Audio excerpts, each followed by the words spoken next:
Ya, selamat sore, kembali lagi bertemu dengan saya, King of King. Salam Shalom. Teman-teman, saya ingin mencoba menanggapi tentang Tuhannya umat muslim, yaitu Allah Subhanahu wa taala ya. Perlu saya menjelaskan kepada teman-teman semua yang ada di YouTube ini bahwa keberadaan Allah Subhanahu wa taala kita tidak pernah tahu di mana dia berada. Satu-satunya untuk bisa bertahan keeksisan Allah Subhanahu wa taala, saya melihat ya, saya memperhatikan umat muslim harus berpegang, kayaknya ibarat kata tuh numpang gitu, numpang sesama seperti orang yang nggak punya kontrakan numpang di kontrakan temannya supaya bisa bertahan hidup. Dia harus menumpang kepada Alkitab. Kenapa saudara? Karena Alkitab ini lebih lengkap saudara. Mereka tahu itu ya. Nah, saya katakan kalau Tuhan tidak manusia, maka Tuhan itu akan menjadi Tuhan hayalan. Kenapa? Kalau saya tanya, Muhammad sudah meninggal ya? Ya, di mana dia berada? Ya, bersama dengan Allah. Siapa yang lihat? Siapa yang lihat? Nggak ada. Iya kan? Nggak ada bukti kan? Sama seperti saya ngaku orang kaya. Oh, saya orang kaya nih. Mana kekayaanmu? Nggak ada. Duit aja nggak ada. Ya berarti nggak bisa dibuktikan. Kebenaran itu sesuatu hal yang dapat dibuktikan. Nah, karena Tuhan itu tidak kelihatan, karena Tuhan itu juga tidak bisa dilihat, tidak bisa disentuh, ya. Tuhan itu harus menyatakan dirinya. Tapi kan loh, kita ini diciptakan sama Tuhan loh Pak Luga. Iya, saya percaya kita ini diciptakan sama Tuhan. Tetapi atas dasar apa Tuhan menciptakan kita? Dasarnya apa? Memang kau tahu? Kan Tuhan juga nggak pernah menyatakan dirinya. Kalau Muhammad dikatakan ketemu Gabriel, gimana kalau itu bukan Gabriel? Siapa yang bisa memberikan jaminan? Itu kan goib. Iya kan? Segala sesuatu yang tidak bisa dibuktikan adalah kebohongan, saudara. Ya. Allah menciptakan langit dan bumi. Mana buktinya? Nggak ada buktinya. Tapi lihat ada bintang. Iya, ya bintang ya bintang. Emang kenapa urusannya? Lu ngeliat Tuhan jadiin bintang nggak? Ini bolpen saya. Buktinya apa? Ini saya pegang nih bolpen. Nah, tapi kalau Tuhan menciptakan bintang, engkau cuma ngelihat bintangnya, tapi kau nggak ngelihat siapa penciptanya. Engkau cuma ngelihat gunung, tapi betul gunung itu ciptaan Tuhan, tapi kan kau nggak ngelihat Tuhan menciptakan gunung. Jadi kalau tidak ada bentuk real dan kenyataan dari wujud Tuhan, maka itu tidak bisa dipercaya dan itu hanya mimpi dan hayalan, saudara-saudara. Ya. Makanya saya perhatikan, orang muslim sangat senang dia mengutik-utik Alkitab. Kenapa? Hanya untuk mencari tumpangan sebenarnya. Untuk meneguhkan mereka, karena mereka itu ibarat kata tuh sama seperti orang yang jalan kakinya nggak ada satu, kakinya pincang. Jadi gimana sih orang yang jalan kakinya nggak ada begini-begini kan? Nah, satu-satunya cara adalah mereka harus ibarat kata kakinya satu, dia harus membaca Alkitab supaya bisa kakinya jadi dua, jadi normal dia, jalannya normal. Tapi kalau tidak ada Alkitab, jadi kayak gini deh. Begitu. Karena ayat-ayat Alkitab itu tidak bisa dipungkiri itu berkuasa dan berwibawa. Makanya orang Islam sangat suka membaca Alkitab. Ya, walaupun mereka tidak mengakui Alkitab. Bahkan mereka harus menumpang dengan mujizat Yesus. Mana buktinya Tuhan bahwa Allah pencipta langit dan bumi? Dia pasti lihat Alkitab. Itu tuh Yesus berdoa kepada Allah, itu adalah izin Allah. Jadi seakan-akan bahwa mujizat Yesus itu Allah yang mengizinkan. Itu kan sebenarnya kalau kata lain dia sebenarnya numpang. Karena Allah itu kalau misalnya lalu katakan, saya tutup nih Alkitab nih, saya sembunyiin Alkitab. Mana mujizat Allah?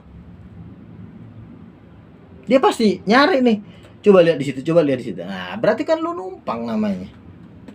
Numpang. Kalau nggak ada Alkitab ini, kalau gue umpetin gimana? Kalau ditutup, diambil semua Alkitab yang ada di seluruh bumi ini, lu pasti pusing loh. Kalau ditanya mujizat Allah, iya kan? Karena sebenarnya apa yang ada di Al-Quran itu juga diambil dari sini. Jadi saudara-saudara, apa ya? Maksudnya Tuhan itu harus menjadi manusia.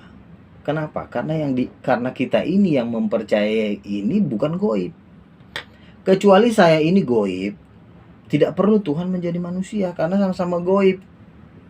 Tapi karena saya ini adalah real, punya tubuh fisik, kita membutuhkan, sangat harus membutuhkan Tuhan menjadi manusia. Karena jikalau Tuhan menjadi manusia, ntar kalau saya tanya, emang lo ngelihat Tuhan menciptakan langit dan bumi? Enggak. Terus dari mana lo tahu percaya kalau Tuhan yang menciptakan langit dan bumi? Lihatlah langitnya. Ya terus kalau gue ngeliat langit emang kenapa? Kalau gue langit itu yang menciptakan si Ucok, siapa yang bisa ngebantah? Ada lagi yang namanya si Tompel lah yang menjadikan langit dan bumi. Kan gak ada yang salah juga. Mana buktinya si Tompel menciptakan langit dan bumi? Nggak ada buktinya. Nah, gue tanya juga, mana buktinya Allah Subhanahu wa taala menciptakan langit dan bumi? Nggak ada juga buktinya. Makanya sama. Kalau gue bilang kucing yang menjadikan langit, mana buktinya? Nggak ada juga memang. Gue sama dengan Allah Subhanahu wa taala. Mana buktinya Allah Subhanahu wa taala menciptakan langit dan bumi? Nggak ada juga buktinya. Karena nggak ada yang bisa ngelihat Tuhan itu menjadikan langit dan bumi. Musa membela laut, oke, dia bikin mujizat yang besar, tapi buktinya dia mati. Tidak ada juga yang bisa memberikan jaminan. Bisa aja tuh memang kejadian alam, tiba-tiba memang ditiup angin, tiba-tiba kebuka, kan bisa aja itu terjadi. Tidak ada satu bukti pun yang teramat sangat kuat selain daripada mujizat yang ada di dalam Allah yang menjadi manusia. Jadi Allah menjadi manusia itu, saudara, itu udah all out, ya.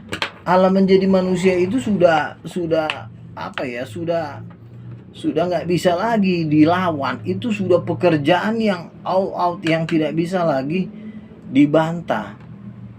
Kalau saya katakan Yesus menjadikan langit dan bumi lebih masuk akal dibanding Allah menjadikan langit dan bumi. Kenapa? Loh, Yesus bisa membangkitkan orang mati. Sekalipun Yesus berdoa, ya, tapi kan Yesus berdoa, kembali lagi saya katakan, lo masih lumpang aja lo mau mujizat Yesus. Ya kan? Yesus berdoa juga, Yesus berkata berdoalah kepada Bapa dalam namaku, di dalam nama Yesus. Ternyata lo nggak ngikutin Yesus kok. Lo berdoa dengan dalam nama Allah Subhanahu wa taala. Yesus berkata berdoalah kepada Bapa dalam namaku.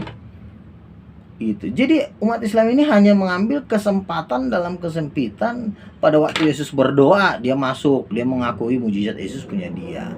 Ya kan, di saat Yesus berkata ya Bapa, nah atau kan yang Bapaknya Yesus itulah Tuhan kami. Salah. Bapaknya Yesus bukan Tuhanmu. Bapaknya Yesus itu bertata di atas cherubim. Tuhanmu nggak bertata di atas cherubim. Jadi jangan bikinlah yang aneh-aneh. Jadi kalau Tuhan tidak menjadi manusia, maka Tuhan itu tidak ada, hanya jadi hayalan. Ya dong, gue juga punya hak kok. Orang lo juga nggak kelihatan, gue nggak tahu lo ada di mana. Bisa juga kita katakan bahwa Tuhan itu nggak ada, bisa, karena memang dia nggak menyatakan diri, wajar, ya kan? Kalau memang nanti saya mati, nggak bisa lo katakan lo diajak Allah, enggak, gue memang mati kayak memang karena mati, karena tidak ada yang bisa menjawab. Satu-satunya yang bisa menjawab adalah Tuhan menjadi manusia di dalam diri Yesus, ya, gitu. Jadi jangan bilang lagi pada waktu Yesus berdoa, nah itu buktinya Yesus berdoa. Dia berdoa bukan kepada Allah Subhanahu wa taala, dia berdoa kepada Bapaknya yang ada di dalam nama Yesus. Yesus berkata berdoa kepada Bapakku dalam namaku. Nah, orang Muslim berdoa kepada Bapa bukan pakai dalam nama Yesus, pakai namanya sendiri. Ya berarti nggak sama. Gitu. Jadi Tuhannya Muslim dengan Tuhannya orang Islam, dengan Tuhannya orang Kristen itu sama sekali nggak ada hubungannya. Ya, saudara-saudara, tidak ada hubungannya sama sekali. Jadi Tuhan itu harus menjadi manusia supaya dia itulah kebenaran, saudara. Akan kita lihat apa efek dari ajaran Muslim. Udah nggak kelihatan Tuhannya, nggak bisa dilihat Tuhannya, ya. Tuhannya orang Kristen jelas, Yesus ganteng, jubahnya ngeri, ya kan, rambutnya panjang, matanya bagaikan api, menunggang kuda putih, di jubahnya tertulis raja segala raja, jutaan malaikat yang mengikuti dia, jelas, ya. Jangan membuat dunia ini jadi hayalan, ya. Anda tidak akan pernah bisa membuat dunia ini jadi hayalan. Karena Tuhan menjadikan alam semesta ini nyata, real. Jadi kalau Anda membuat ajaran yang aneh-aneh, ya Anda akan berhadapan dengan kami, Laskar Kristus, di dalam nama Yesus. Akan kami kejar sampai ke ujung bumi di dalam nama Yesus. God bless you.